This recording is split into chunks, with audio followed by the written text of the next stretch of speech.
governo decidi poner área en específico que mina aqui por tomar lugar.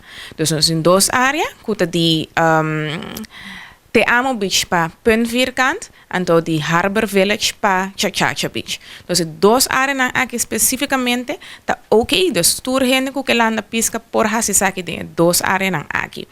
Ora nós hacemos research também nós mira também que aqui mas tanto bia área também camina gente nan tá hasisaki na, pues nota algo hobby diferente ou cambio drástico. Pero agora que sim, nós ranger também controlar essa aqui com mais frequência.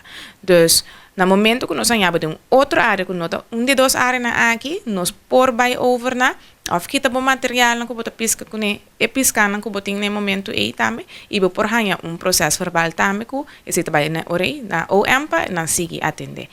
Pero nós que para pueblo de Bonaire sa, que for de coisas que passa e nós está controlando tur playa na de Bonaire pa gente não que landa pisca.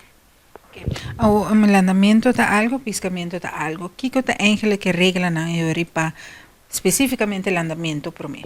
Bom, landamiento, se botar local, vou fazer aqui, vamos dizer, livremente, nós não tem, sowieso, nós não quer para, ora botar by canti água, by com plástico, etc. Assim, danho, baixa coisa de água, no momento que botar se usa de nos barco marino, pero para landamiento, mesmo não tem mais lei, marana, para ora botar local.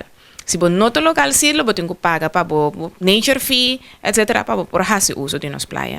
Em nature fee, você pode usar aqui no nosso website, bonairnaturefee.org, e riba você compra, você paga para misa, é suma de other activities, que inclui landamento, se você vai klein Bonaire, se você kayak, windsurf, kitesurf, você paga fee aqui para você fazer isso aqui.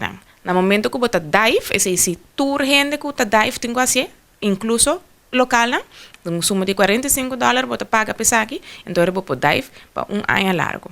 Bom, nos beach não está público, que men por assim uso de dia, não tem que pagar para beach específico, se não está marana hotel, etc.